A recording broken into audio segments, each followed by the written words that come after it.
आज आपण जिल्हाधिकारी कार्यालयाला निवेदन दिले. कशासाठी निवेदन दिले, नेमकं काय निवेदनात? काय जिल्हाधिकारी साहेबांना निवेदन देण्याचं कारण असं की विषय आहे गाळमुक्त धरण व गाळयुक्त शिवार या योजनेत 5,31,00,000 रुपयाचा खूप मोठा भ्रष्टाचार झालेला आहे की ज्या ठिकाणी 1 रुपयाचंही काम झालेलं नाही आणि नुसते पैसेच उचललेले आहेत. त्याच्यासाठी मी हे निवेदन दिले. मी लोकटे सुंदर, राहणार मलकापूर, तालुका कळंब. मी निवेदन दिलेलं आहे जिल्हाधिकारी साहेबांना की वरील विषयी कळवण्यात येते की तालुका भूम, परांडा, वाशी तालुक्यात जयगुरु गणेश मंडळ चौसाळा, तालुका जिल्हा बीड या संस्थेने व जीपच्या मालकीचे तलाव असताना कार्यकारी अभियंता जलसंधारण मृत अधिकारी व जलसंधारण विभाग मध्यवर्ती इमारत 3रा मजला यांनी संगनमत करून एकूण 17 तलावाची कामे न करता 5,31,00,000 रुपयाचा भ्रष्टाचार केलेला आहे. म्हणून मी हे निवेदन देत आहे. त्यातील काही प्राथमिक स्वरूपात गावं मी वाचून दाखवतो. आंदणसोंडा तालुका भूम, पादर तलाव क्रमांक 1 31,87,959 रुपयाचा भ्रष्टाचार केलेला आहे. आंदणसोंडा पादर तलाव क्रमांक 2 26,76,620 रुपयाचा भ्रष्टाचार केलेला आहे. आंदणसोंडा पादर तलाव क्रमांक 3 27,02,040 रुपयाचा भ्रष्टाचार केलेला आहे. खासरापुरी तालुका परांडा पादर तलाव 24,57,145 हे गावच अस्तित्वात नाही परांडा तालुक्यात.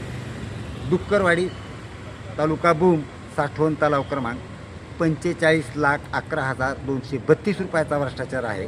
डुक्करवाडी तालुका भूम पादर तलाव क्रमांक 3 16,99,332 रुपयाचा भ्रष्टाचार आहे.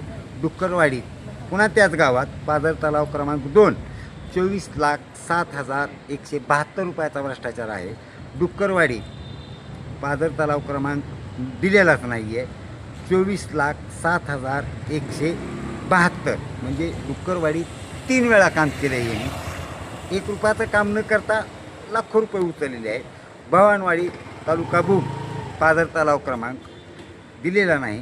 त्याच्यात 20,33,838 रुपयाचा भ्रष्टाचार केलेला आहे. भवानवाडी तालुका भूम पादर तलाव क्रमांक 4 याच्यात 25,04,994 रुपयाचा भ्रष्टाचार केलेला आहे. दहिपळ, हातोला, उंडेगाव, इराचीवाडी 32,70,883. सोन्नेवाडी तालुका भूम पादर तलाव क्रमांक 1 33,66,470 रुपयाचा भ्रष्टाचार केलेला आहे. पुन्हा सोन्नेवाडीतच तालुका भूम पादर तलाव क्रमांक 2 33,90,223 रुपयाचा भ्रष्टाचार केलेला आहे. इराचीवाडी एक वेळेस 32,70,083 रुपयाचा भ्रष्टाचार आहे. तर इराचीवाडी पादर तलाव क्रमांक 1 मध्ये 40,26,226 रुपयाचा भ्रष्टाचार केलेला आहे. वरील सर्व गावात जलसंधारणाची कामेच झालेली नाहीत. गाळमुक्त धरण व गाळयुक्त शिवारचं कुठलंही काम झालेलं नाही. वरील सर्व गावात महसूल अधिकारी यांच्या उपस्थितीत सदरील लाभार्थ्यांनी लाभ घेतला किंवा नाही, सदर लाभार्थ्यांच्या गट नंबरमध्ये गाळ टाकलेला आहे किंवा नाही याची तपासणी ग्रामसभा घेऊन करावी. संबंधित गावची ग्रामसभा महसूल अधिकाऱ्याच्या उपस्थितीत घ्यावी व त्या ग्रामपंचायतीचे हरकत घेतलेली आहे काय संबंधित ग्रामपंचायतचे प्रोसिडिंग हस्तगत करून घ्यावे म्हणजे सदर काम झाल्याची खात्री होते.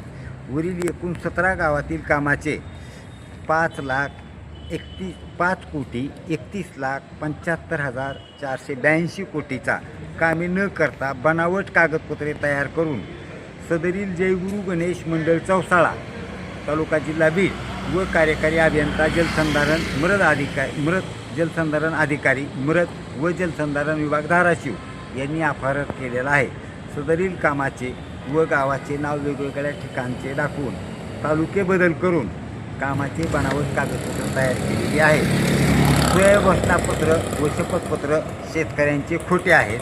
सदरील ट्रस्टनी धाराशिव जिल्ह्यातील गाळ बीड जिल्ह्यात नेऊन टाकलेला आहे.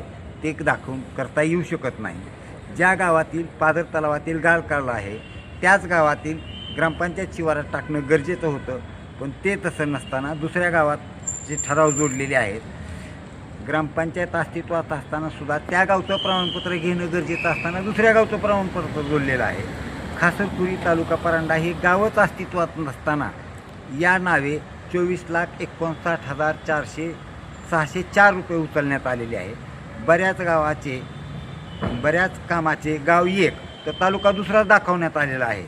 सदरील तलाव हे लघुपाट बंधारे जिल्हा धाराशिवच्या मालकीचे असताना त्याची साठवण क्षमता कमी असताना मोठ्या प्रमाणात गाळ काढल्याचे दाखवून जलसंधारण अधिकारी मृद व जलसंधारण विभाग धाराशिव यांनी वाढीव बोगस अंदाजपत्रक दाखवले आहे.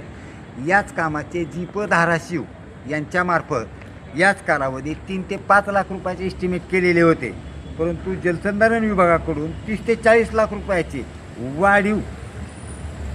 वाढीव एस्टिमेट केले व जयगुरु गणेश मंडळ चौसाळा व कार्यकारी अभियंता जलसंधारण अधिकारी मृद व जलसंधारण विभाग धाराशिव यांनी संगनमत करून 5 कोटीचा घोटाळा केलेला आहे. सदर कामाची चौकशी तात्काळ व त्रिसदस्य समितीकडून करून संबंधितावर BNS कायद्यानुसार फौजदारी गुन्हे दाखल करून अफार केलेली रक्कम शासन तिजोरी जमा करण्यात यावी. सदर प्रकरण गंभीर स्वरूपाचे असून 5 कोटी रुपयापेक्षा जास्त रकमेचा अफार असल्यामुळे सदर प्रकरणाची व जयगुरु गणेश मंडळ चौसाळा यांची SIT मार्फत चौकशी व्हावी.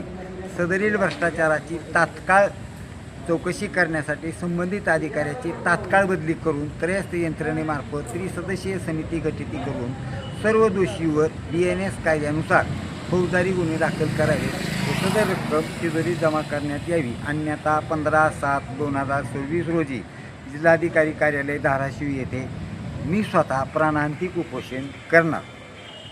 त्याच्या संदर्भात मी आज जिल्हाधिकारी कार्यालयाकडे निवेदन दिलेलं आहे.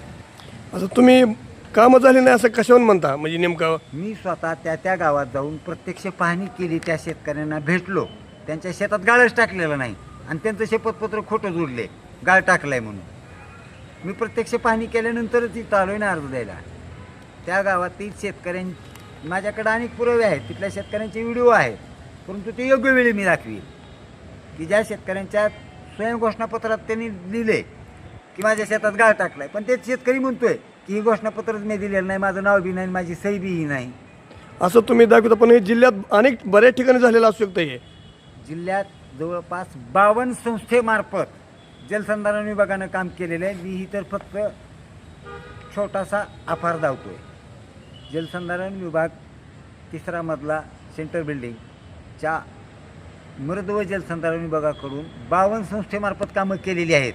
मी फक्त जयगुरु गणेश मंडळाचाच उल्लेख केलेला आहे, बाकीच्या संस्थेचा अद्याप चौकशी केलेली नाही आणि सर्व माहिती अधिकारात उपलब्ध केलेली आहे. त्याच्यामुळे माझ्याकडे पूर्ण माहिती आहे. बरं, किती भ्रष्टाचार असू शकतो पूर्ण जिल्ह्यातला? आता एका तालुक्यातच त्यांनी एवढं केलं आहे, 3 तालुक्यात भूम, परांडा, वाशी. अख्ख्या जिल्ह्यात 8 तालुके आहेत. मग इथं जर 5 कोटीचा असेल तर 8 तालुक्यात 85, 40 म्हणजे हा जवळपास नाही म्हणलं तरी 100 कोटीच्या पुढे भ्रष्टाचार जाऊ शकतो. तशी मी तुम्हाला थोडक्यात माहिती देतो. आता यांनी काय प्रकार केले आहेत, अजब नमुने आहेत सगळे. आता ना हरकत प्रमाणपत्र कुठलं जोडायला पाहिजे, ज्या गावात काम केले त्या गावात